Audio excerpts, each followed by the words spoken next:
This basket represents our mind. And throughout the day, we fill our mind with all sorts of things, whether good or bad. So, say we went and we read our word, got a good apple going in, got some dark leafy greens, we were praying.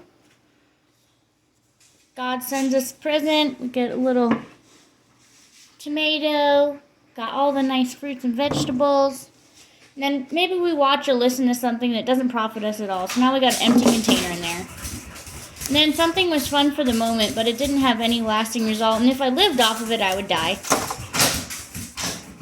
And then sometimes you take in some trash, and the enemy comes in and wants to put some poison in your basket. So now you have to discern what is good that you're going to keep in your mind and your thought process, and take every thought captive to the obedience of Christ and get rid of that poisonous thought.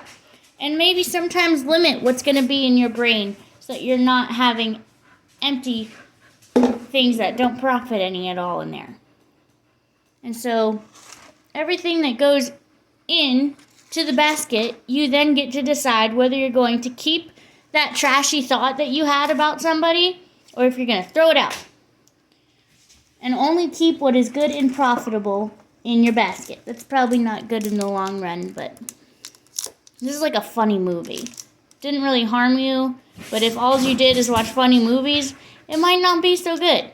So, you keep it in the basket.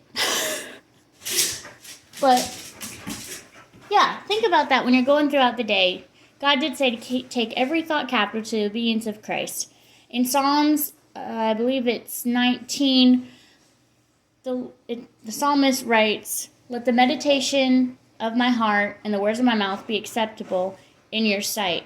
So God looks at the heart, and whatever we keep in our basket eventually goes into our heart. So that's why we have to be very careful about what we allow to stay in the basket of our minds, because that is where the battlefront begins, is in our minds, because through our eyes, through our ears, and the people around us, and then the spirit realm, either God is telling us things or the enemy is telling us things. It all goes into this basket. And we need to discern and decide what will stay and go into our hearts, which will eventually turn into an action, or what we are going to take captive and throw out.